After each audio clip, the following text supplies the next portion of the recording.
For the latest in strategic affairs, subscribe to our YouTube channel. Click the bell icon for updates.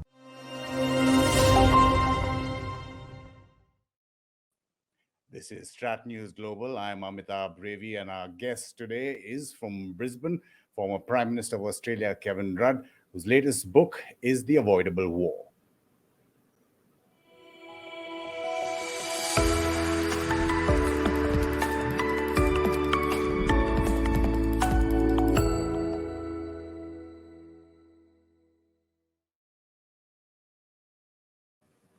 Mr. Rudd, welcome to StratNews.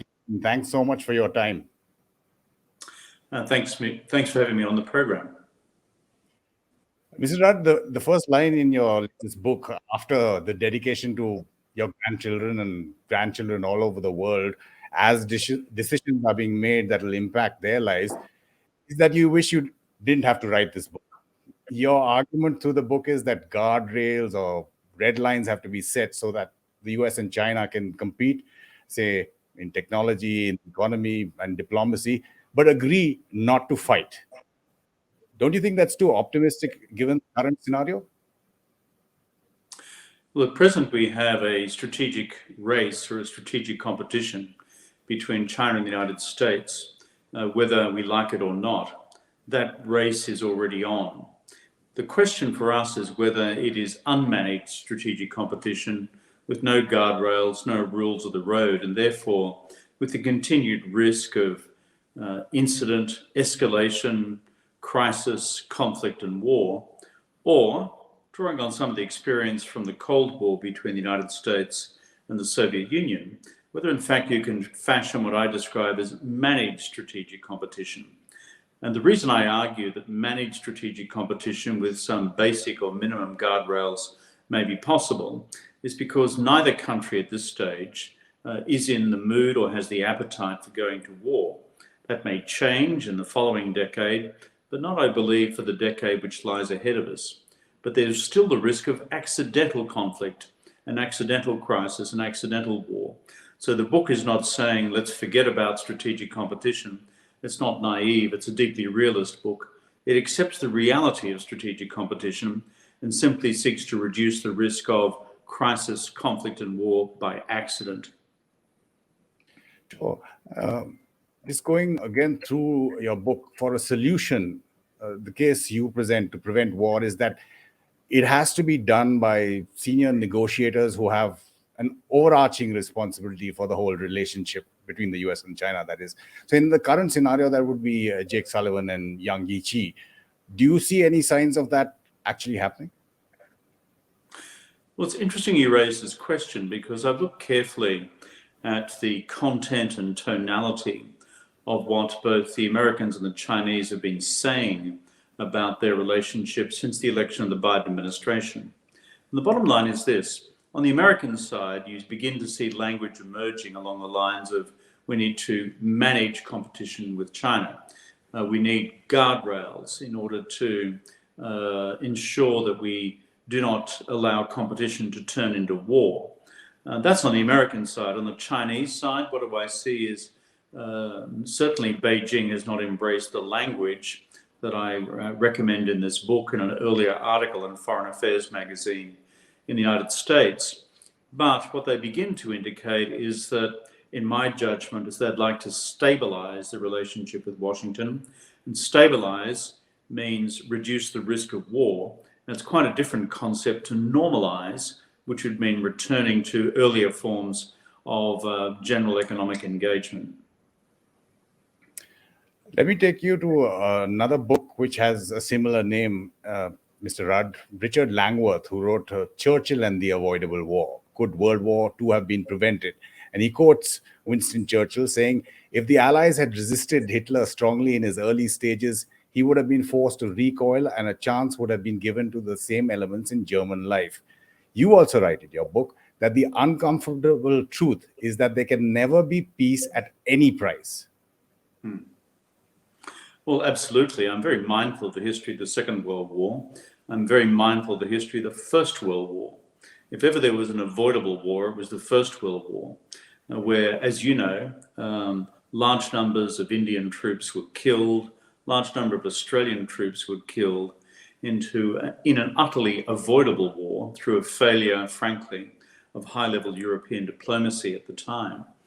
Of course, the Second World War was a different set of strategic circumstances, and Churchill's observation about the need for firmness, the need for avoiding appeasement, and the need for deterrence is a clear and clarion-clear message from the failed British and French, and to a large extent American diplomacy towards Nazi Germany in the second half of the 1930s.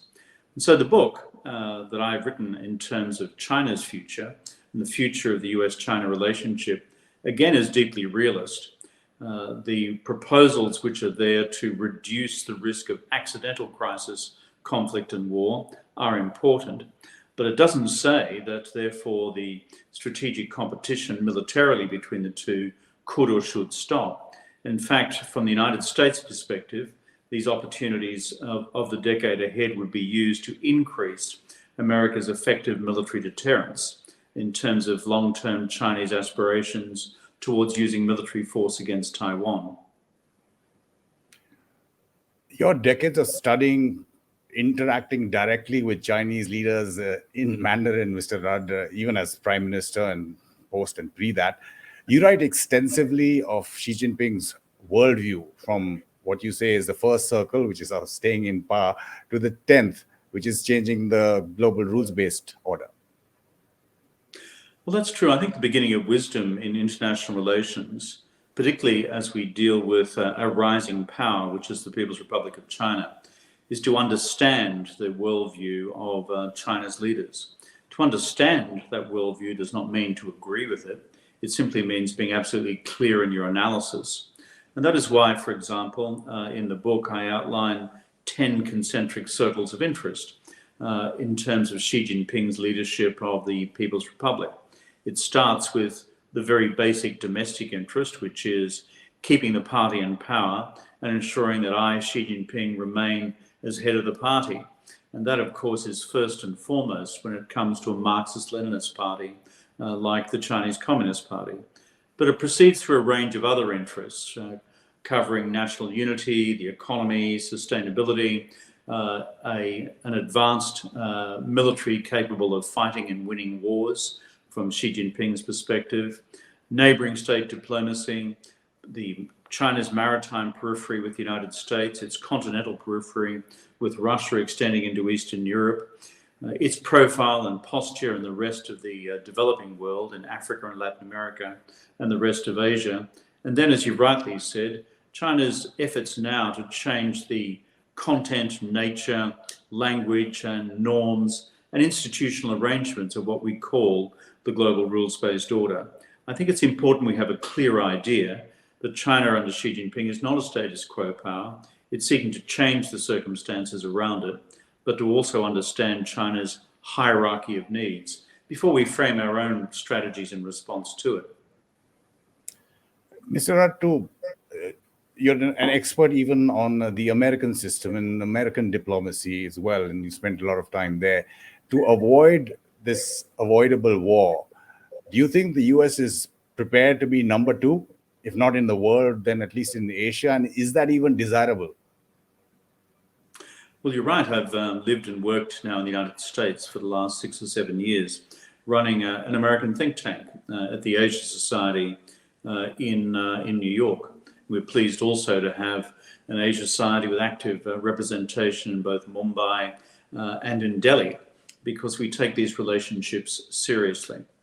But the bottom line is, in the core question you raise, no, the United States is not prepared to end up as a subsidiary power or a secondary power to China, either regionally or globally.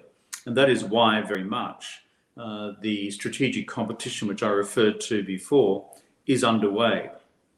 Therefore, my argument is that this strategic competition is a reality, but I don't think either side, and nor the rest of us, have an interest in the intensity of that competition translating itself through accident, incident, escalation, and war into a widespread armed conflict with unpredictable consequences for us all, not least China, Taiwan, and the United States. Mr. Rudd, India has shed blood and life, unlike any other country, along the line of actual control in the Galwan clashes. How do you see India and the Quad as a counterbalance to the path that it seems Xi is adamant to take? You do write that countries like India can at least complicate or impede China's rise, though it's only the US that has the power to derail it. Well, the history of the Sino-Indian border is critical in this overall strategic equation. Since the first significant Sino-Indian border war back in the early 1960s. Of course, China has refused to accept the status quo on the Sino-Indian border, and China has sought on many occasions, including in April of 2020, to adjust the effective line of control by incrementally moving its troops forward. This, of course, creates enormous challenges for India itself. And I noticed that the events of April, May, June of 2020 along the border and the loss of Indian soldiers' life was very much a factor in causing the government of India to fully embrace the Quad. And from that time on, you see a full activation at the foreign ministerial level. Since President Biden has been elected, the elevation of that to a summit level. In the last 18 months, there have been 4 summit level meetings of the Quad, Australia, Japan, of course, India itself, and the United States. And this is classic strategic balancing in relation to China's rise and China's decision on its continental periphery and its maritime periphery not to accept its status as a status quo power, but to try and shift that over time. So I think it's an inevitable strategic response that India is now party to. Inevitable strategic response? And what about a response to the response? You have said that you don't rule out Xi Jinping making a significant gesture to India in the interest of changing the game in his favor. Now, what could that be? Could that be a proposal for the border, the LAC issue, and in particular Ladakh or Arunachal Pradesh in India? I can't predict what that might or could be. I certainly don't believe it would result on China's part in any weakening of China's long-standing strategic relationship with Pakistan. But so therefore nothing to do with Kashmir.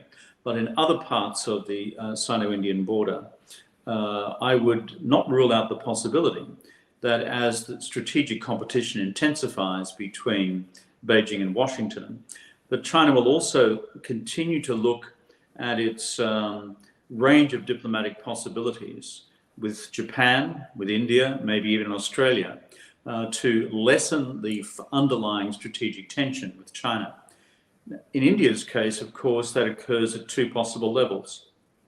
One is economic, with the expanding nature of the trade and investment relationship between China and India, which, as you know, has now reached large numbers, $110 billion, I think, when I last saw the stats of bilateral trade. But, of course, when I look carefully at what Foreign Minister Jaishankar has said, and correctly in my view, that there can be no fundamental normalisation of the China-India relationship until the border is dealt with, we should not rule out the possibility that Xi Jinping, perhaps after the 20th Party Congress this October, November, actively thinks about ways in which the impasse with Delhi could be dealt with. Remember, it was Gorbachev and Deng Xiaoping who fundamentally resolved the underpinning tensions between the then Soviet Union and China when they agreed on the massive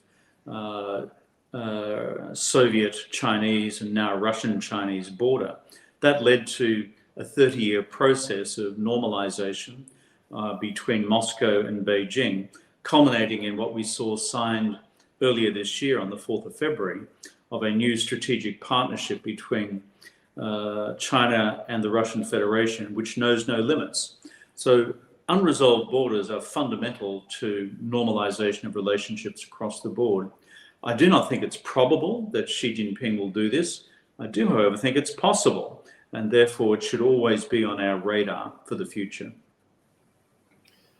Just going back in time on a radar, if I can speak, I know you say this process was kicked in much before your government took over in 2007, but there are analysts, a lot of them, who feel that a momentum was building.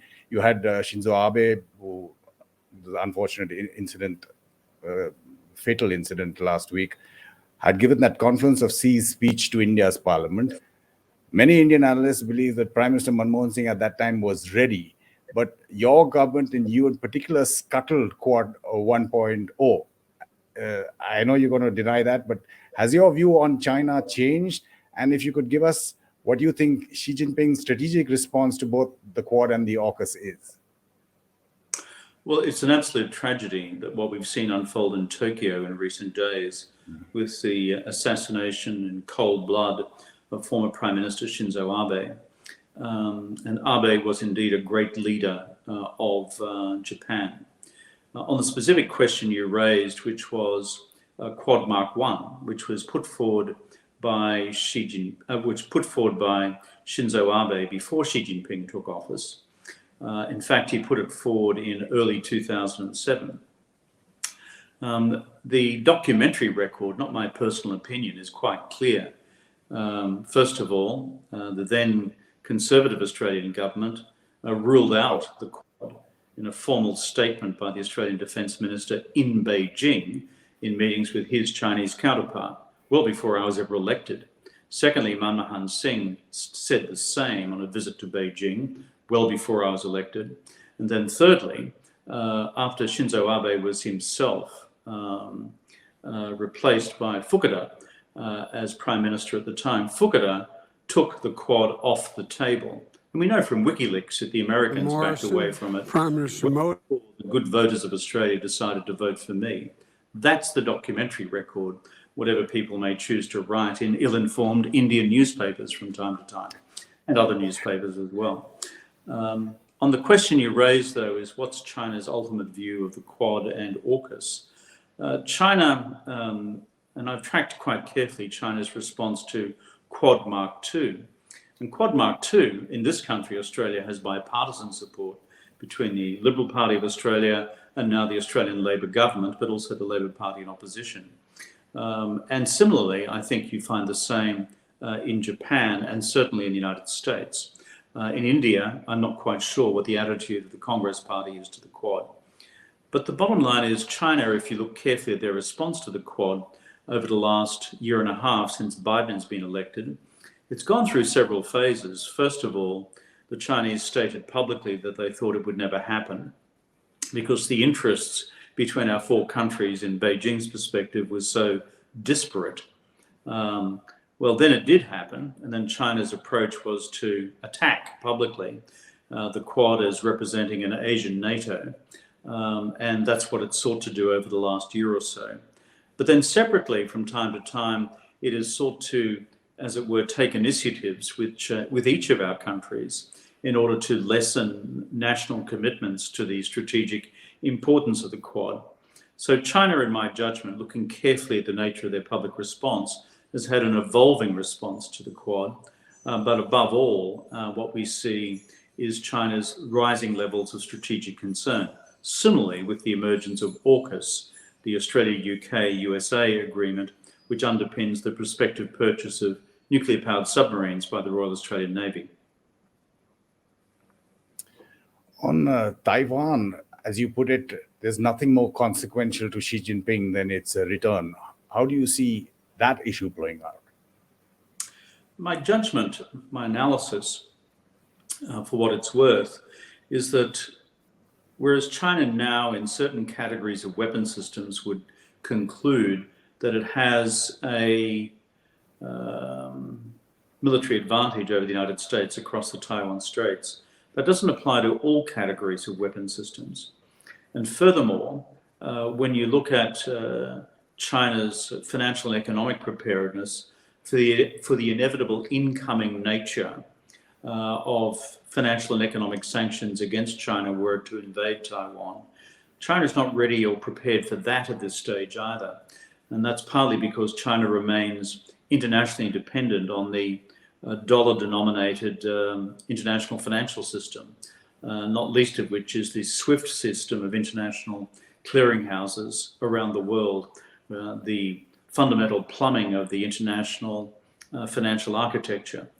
So for those two sets of reasons, my argument, my analysis is China is not ready to militarily or economically move on Taiwan this decade. But certainly if you look carefully at the tonality and the content of its preparations, both financially and militarily, it is looking to be in a position by decades in and early in the 2030s to undertake unilateral military action against Taiwan in order to secure its forcible return. Therefore, the danger this decade is conflict or crisis over Taiwan or the South China Sea by accident. The danger next decade will be Xi Jinping if he maintains and expands his military hedge or advantage and deals with his financial and economic exposures, that he would then feel empowered to look at that contingency in the first half of the 2030s, when Xi Jinping is still planning to be in power. Just if you look back, Mr. Rudd, was the United States and its allies, including you when you were in power, wrong to seek engagement with China? Many call it appeasement. Some would even compare it to the Stockholm syndrome when it comes to you. Well, not at all. If you look carefully at the content of the engagement strategy, which multiple governments around the world, led by the United States, pursued over that period of time, it was not unqualified engagement. It was engagement plus hedge. And remember, during the period of engagement was when the Obama administration, for example, at the urging of my own government, embarked upon the pivot to Asia. That is the redeployment of American military assets from the Atlantic to the Pacific, or more broadly, the Indo-Pacific. Secondly, at a national level, Australia, through its 2009 Defence White Paper, when I was Prime Minister, publicly and formally warned of the danger which was emerging of China's increased military assertiveness in the South China Sea and China's failure to explain the rapid increases in its defence expenditure.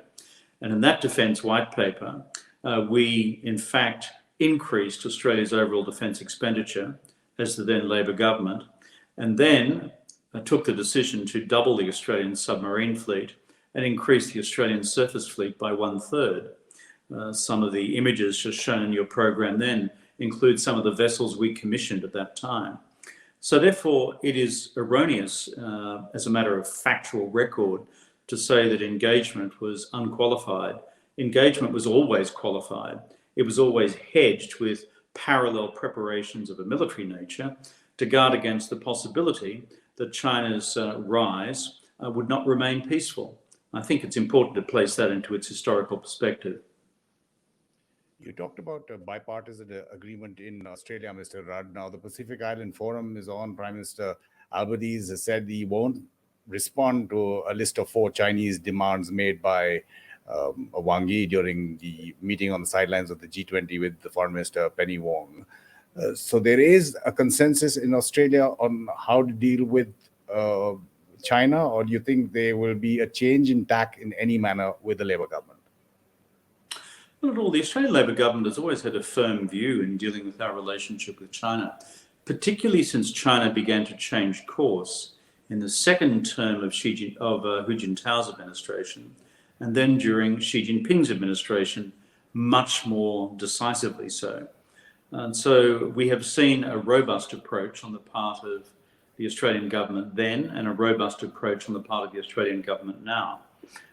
Remember, when I was Prime Minister, I led the government which brought down a Defence White Paper, which was the first to commission a significant expansion in the size and capabilities of the Australian Navy. Secondly, we took many measures to block direct foreign investment projects by China in the Australian minerals, resources and energy sector. And thirdly, we had multiple disagreements with Beijing publicly on questions of human rights. The new Australian Labor government will be firm, it will be clear, and as indicated by the statement you just quoted from Prime Minister Albanese, will not be in a position whereby it believes that it's in Australia's national interest to respond to a set of publicly issued demands by the Chinese government. I sometimes question the wisdom of why China does this, that is, issue public demands to other governments, A, B, and C, D, E, and F. India is a robust democracy. Australia is a robust democracy. We're both proud of our democracies. We're both proud of our cricket teams, by the way, at the same time. But the bottom line is this: there's one thing you should never do, either to Indians or to Australians, and that is issue them a set of public demands. It will invite the exact opposite reaction to that which is perhaps hoped for by those issuing the demands, in this case, China. I think China needs to change its approach to diplomacy. It may make sense within the internal confines of the Chinese Communist Party to believe that its position is correct, that other people's positions are incorrect, and that therefore other people should change their wrong thinking. That may make sense within a Marxist-Leninist system. It may even make sense within a classical Chinese worldview, but it makes no sense in dealing with other mature democracies and advanced states such as India and Australia, or Japan, or the Republic of Korea. Lectures from on high simply do not work, least of all with the government in Australia. I know you've taken a similar question earlier in this interview, Mr. Rudd, but Henry Kissinger, on your book Blurb, I know this might be taken as a provocative question, but many analysts call his moves in the 70s the biggest mistake made in terms of appeasement and letting China grow into what it has become now, in contrast to what, say, Shinzo Abe was doing from at least 2007. Well, if the alternative in 1972 was to turn the back of the United States on China's outreach under Mao Zedong and Zhou Enlai to the United States in order to deal with the power of the Soviet Union, which at that stage militarily occupied all of Eastern Europe, and instead, as Kissinger and Nixon did, embrace strategically a relationship with China in order to turn the strategic tables against Moscow and put in place a series of developments which ultimately culminated in the collapse of the Soviet Union in 1991. I think with a fair historical reflection, it would have been seen that the moves by Kissinger and Nixon at the time were entirely strategically appropriate. They yielded the desired strategic objective, which was the collapse of the Soviet Union. On the question of what then was a set of appropriate security and foreign policy relationships with China over the subsequent decades, as I said before, engagement with Beijing was never unqualified. It was always highly qualified in terms of US military preparedness and those of its allies. So I think we need to be very careful about being ahistoric in reflecting back on the strategic circumstances of 1972 as opposed to the strategic circumstances of 2022. They are different and therefore requiring different sets of strategic responses. Point taken. I hope you won't feel this question is also ahistoric. Just wanted to ask you about you standing for the United Nations Secretary General's post in 2016. And I think, if I'm not mistaken, Malcolm Turnbull's cabinet refused to endorse you. At that point, did you think that China and the US may have supported your candidature? Well, first of all, Prime Minister Turnbull at the time had indicated to me privately, as had his Foreign Minister Bishop, that they would be endorsing me as a candidate for UN Secretary General. And then when Mr. Turnbull took that to his cabinet, he was deeply concerned by the level of hostility from the far right of his party, led by Mr. Dutton and Mr. Morrison in particular. And that's why at 1 minute to midnight, the government withdrew its support for my nomination for that position. Secondly, in the world of hypotheticals, I have no idea what posture the Russian Federation, China, the United States, the United Kingdom, or France would have taken in such a contest. I think it's always been a fairly clear position on the part of the Russian Federation that they have always had a deeply jaundiced view of any candidate from the Five Eyes, and that is the United States, the United Kingdom, Australia, New Zealand, and Canada. And so it will be one of the imponderables as to what would have then occurred. Of course, my interest at the time, and my interest remains today, how do we make the United Nations fit for purpose to deal with the security, economic, and environmental challenges of the 21st century? And as I've also said in the period since then, that can only be achieved also with Security Council reform and with countries like India, Japan, and Germany as full members of the UN Security Council. Kevin Rudd, former Prime Minister of Australia and author of the latest of your books, which is Avoidable War. Thank you for being as good a sport as the Australian team is on the cricket field and taking some of these questions. Absolute pleasure sharing your memories, your expertise, and your experience. It's good to be with you and for all our friends in India. And just a reminder to all our viewers to send in your feedback on this interview, any of the subjects that were brought up, or any of the other videos that we put up. This is The Talking Point on StratNews Global. I'm Amitabh.